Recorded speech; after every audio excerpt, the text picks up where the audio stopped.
ഇത് നമ്മുടെ കാട്ടുചീരയാണ്. കാട്ടുചീര എന്ന് പറഞ്ഞു കഴിഞ്ഞാൽ നമ്മുടെ നാടൻ ചീരയേക്കാളും നല്ല രുചിയും അതുപോലെ തന്നെ നല്ല ഗുണങ്ങളും ഉള്ളതാണ്. അതിൻ്റെ വിത്താണിത്. ഈ വിത്ത് പൊട്ടിയാണ് ഇതിൻ്റെ തൈകൾ വളരുന്നത്.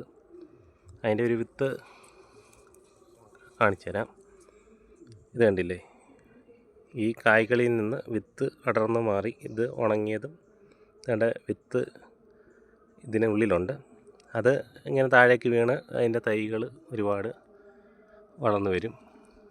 ഇവിടെ ഈ തോട്ടത്തിനകത്തൊക്കെ ഒരുപാട് ഇതുപോലെ ഈ കാട്ടുചീരയുണ്ട്.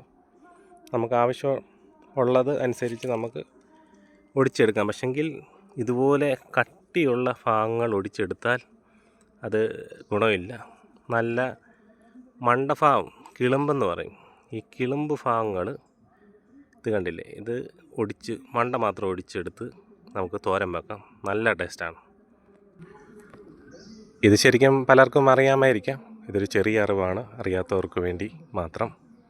ഇഷ്ടപ്പെട്ടെങ്കിൽ ലൈക്ക് അടിക്കുക. അതുപോലെ തന്നെ എൻ്റെ ഈ ചെറിയ ചാനൽ സബ്സ്ക്രൈബ് ചെയ്യുക, കമൻ്റ് ഇടുക. ഓക്കെ.